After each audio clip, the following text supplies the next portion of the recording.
அருமை சகோதர சகோதரிகளுக்கும் இந்த இஃப்தார் நிகழ்ச்சியில் பங்கேற்று வைகோ மாமா அவர்களை பெருமைப்படுத்தியிருக்கிற அனைத்து சகோதர சகோதரிகளுக்கும் முதலில் எனது நல்வாழ்த்துக்கள். இஃப்தார் நிகழ்ச்சி நோன்பு திறக்கக்கூடிய நிகழ்ச்சி. இதில் எனக்கு முன்பு பேராசிரியர் ஜவாஹில்லா அவர்களும் அவர்களுக்கு முன்பு வழக்கறிஞர் அருமை சகோதரர் அஜ்மல் கான் அவர்களும் அவர்களுக்கு முன்பு சகோதரி ருக்கையா பேகம் அவர்களும் அவரோடு இணைந்து பாடகர் அபூபக்கர் போன்றவர்களும் இங்கே பல்வேறு செய்திகளை நமக்கு சொல்லிக் கொடுத்திருக்கிறார். விழாவில் பங்கேற்று பேசிய அத்தனை பேர்களுடைய கருத்துக்களையும் நோன்பு திறந்துவிட்டு நாம் எல்லாம் உள்வாங்கி கொண்டிருக்கின்றோம். இந்த நிகழ்ச்சியில் பங்கேற்க வேண்டும் என்று வைகோ மாமா அவர்கள் சொன்னபோது என்னால் இயலுமா என்று கூட நான் நினைத்தது உண்டு. ஆனால் எல்லாவற்றையும் ஒதுக்கி வைத்துவிட்டு அவர் மீது கொண்டிருக்கிற அன்பின் அடிப்படையில், அவர் மீது வைத்திருக்கிற நம்பிக்கையின் அடிப்படையில், அவரோடு சேர்ந்து பயணிக்கின்ற அரசியல் பயணத்தின் அடிப்படையில் விழாவிலே பங்கேற்பது மிக அவசியம் என்று நான் இங்கே வந்து உங்கள் முன்னே நிற்கிறேன். இந்த விழாவில் நிறைய சொல்ல வேண்டிய அவசியம் கிடையாது. நாட்டுடைய நடப்பையும் உலகத்தினுடைய நிலைமையையும் பேராசிரியர் அவர்கள் மிக தெளிவாக நமக்கு எடுத்து காட்டியிருக்கிறார். எல்லாவற்றையும் உள்வாங்கி கொண்டிருக்கக்கூடிய நாம் பணிவோடு உங்களிடத்தில் நான் கூற விரும்புவது மூன்று விஷயங்கள் தான். இஸ்லாமிய மார்க்கம் உலகளாவிய மார்க்கம். உலகத்திலே உள்ள 193 நாடுகளில் 57 நாடுகள் முஸ்லிம் நாடுகள் என்று பெயர் பெற்றிருக்கிறது. மீதமுள்ள 136 நாடுகளில் முஸ்லிம்கள் சிறுபான்மை மக்களாக வாழ்ந்து கொண்டிருக்கிறார். முஸ்லிம்கள் சிறுபான்மையாக வாழக்கூடிய நாடுகளிலே அதிகமாக முஸ்லீம் வாழக்கூடிய நாடு இந்த நாடு தான், நமது நாடு தான், இந்தியா தான். இந்த நாட்டை பற்றி முஸ்லிம்கள் நினைப்பது, கூறுவது, பாடுவது என்ன என்றால், சாரே ஜஹாசே அச்சா இந்துஸ்தான் ஹமாரா, உலகத்திலே மிகச்சிறந்த நாடு இது. இது இந்த நாட்டுக்காக ஏதோ உயர்த்தி பாடுவதாக நினைத்துவிடக்கூடாது. உண்மை அது. உலகத்திலே மிகச்சிறந்த நாடு இந்திய நாடு தான், அது எந்த சந்தேகம் கிடையாது.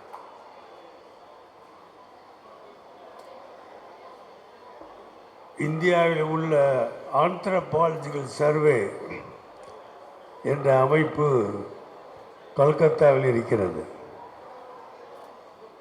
1985 அக்டோபர் 2 முதல் 1991 மார்ச் 31 வரை இந்தியாவிலே உள்ள சமுதாயங்களை பற்றிய புள்ளி விவரத்தை எடுத்திருக்கிறார். இந்தியாவில் உள்ள சமுதாயங்கள் 4296 சமுதாயங்கள், 1 2 அல்ல. இந்தியாவிலே 4296 கம்யூனிட்டிஸ். ஒவ்வொரு கம்யூனிட்டிக்கும் ஒவ்வொரு சமுதாயத்துக்கும் வரலாறு உண்டு,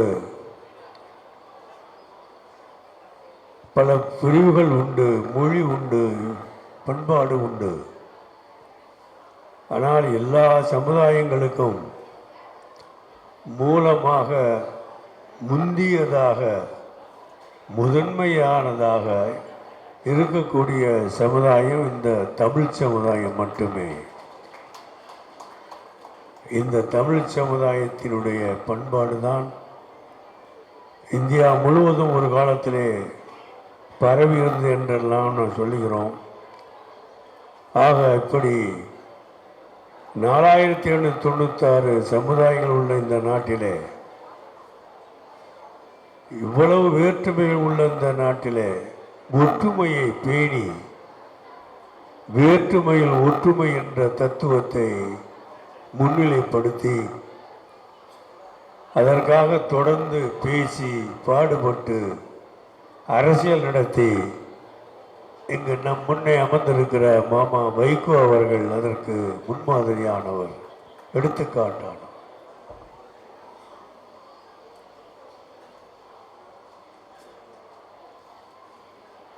கல்லூரியில் சரித்திர பாடங்களை நடத்திய காலத்தில்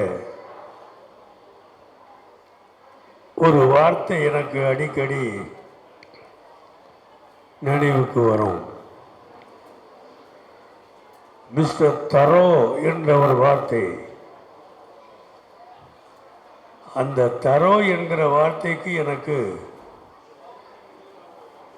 ஆங்கிலத்திலே அகராதியிலே உள்ள மீனிங் தான், அர்த்தம்தான் தெரிந்ததே தவிர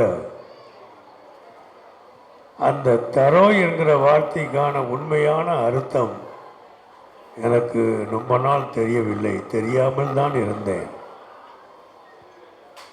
ஆனால் மாமா வைகோ அவர்களை பார்த்த பிறகுதான் இந்த மிஸ்டர் தரோ என்கிற வார்த்தைக்கு அர்த்தத்தையே நான் கண்டுபிடித்தேன். இதை அவரை பாராட்ட வேண்டும் என்பதற்காக நான் சொல்லவில்லை. இளைஞர்களாக உள்ளவர்கள் மறுமலர்ச்சி திராவிட முன்னேற்ற கழகத்திலே தங்களை இணைத்துக் கொண்டிருக்கிறவர்கள், இந்த அற்புதமான ஏற்பாடு செய்த சிக்கந்தர் போன்றவர்கள், அவரோடு உள்ள அருமை நண்பர்கள், இந்த உண்மையை தெரிந்து கொண்டு வைகோ மாமா அவர்கள் இப்படி தரோவாக இருக்கிறார். எதை எடுத்துக்கொண்டாலும், அவர் எதை பேசினாலும், எந்த ஒரு சப்ஜெக்டை, ஒரு பொருளை எடுத்துக்கொண்டு ஆய்வு செய்தாலும், எந்த ஒரு இலக்கியத்தை பற்றி அவர் பேசினாலும் நான் அடிக்கடி கவனிப்பது உண்டு. இவர் பேசியதற்கு பிறகு, இவர் எடுத்து வைத்த கருத்துகளுக்கு பிறகு அந்த சப்ஜெக்டில் வேறு ஏதாவது இருக்குமா என்று தேடி பார்த்தால் கிடைக்காது, கிடைக்காது, கிடைக்காது. அப்படி எந்த ஒரு செய்தி, எந்த ஒரு இலக்கியம், எந்த ஒரு சப்ஜெக்ட், எந்த ஒரு ஆய்வு என்று சொன்னாலும் அதை பற்றிய முழு விவரங்களையும் ஆழமாக சென்று அலசி ஆராய்ந்து எடுத்து மக்கள் மத்தியில் வைக்கக்கூடிய ஆற்றலும் அவருக்கு இருக்கிறது என்பதை நாம் தொடர்ந்து பார்த்து வந்திருக்கிறோம். அப்படிப்பட்ட வைகோ மாமா அவர்களுடைய தலைமையில் இயக்கக்கூடிய இந்த இயக்கத்தினுடைய இஃப்தார் நிகழ்ச்சியில் எங்களையெல்லாம் அழைத்து எங்களுக்கு பெருமை சேர்த்த உங்களுக்கு நன்றியும் பாராட்டியும் நான் தெரிவித்துக் கொள்கிறேன். ஒரே ஒரு செய்தி, இஃப்தார் நோன்பு திறந்தோம். இஸ்லாமிய மார்க்கத்திலே நபிகள் நாயகம் சொல்லிக் கொடுத்த எத்தனையோ தத்துவங்கள், எந்த ஒரு காரியத்தை செய்தாலும்,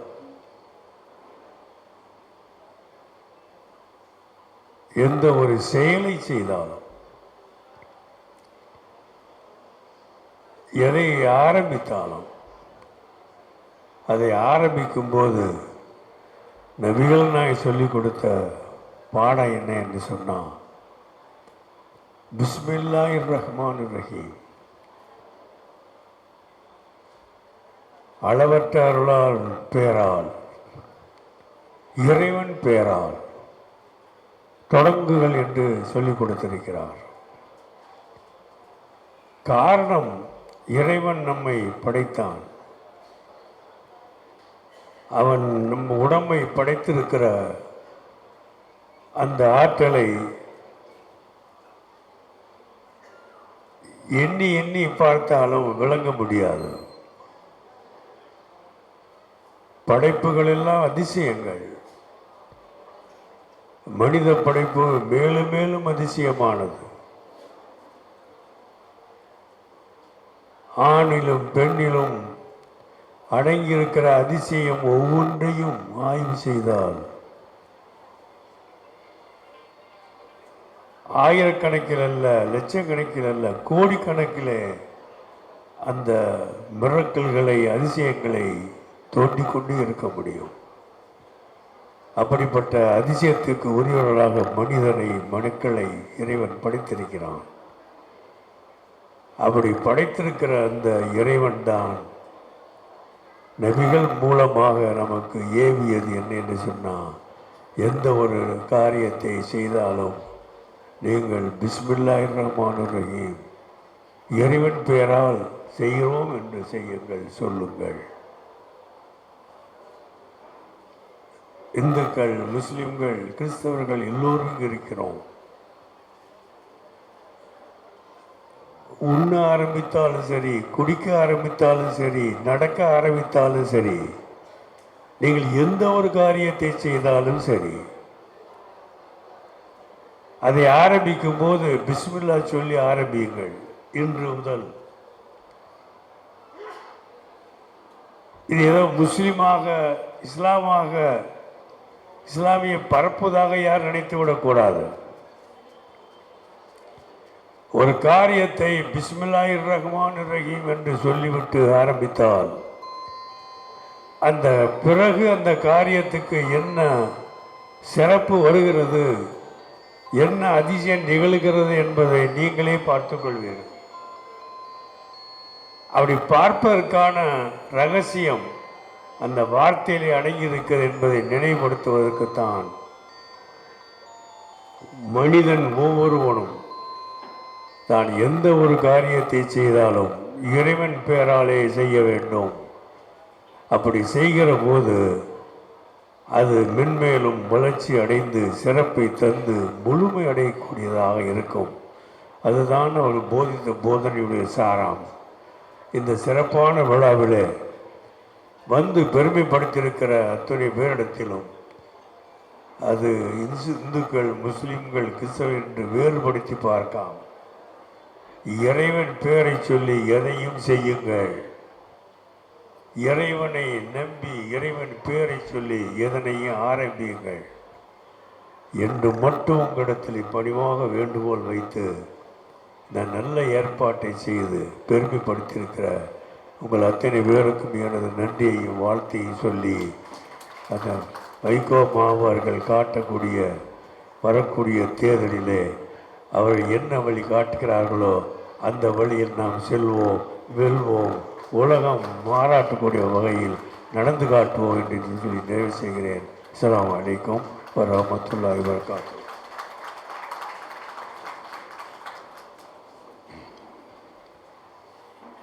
தலைவர் அவர்களின் உரைக்கு பின்பு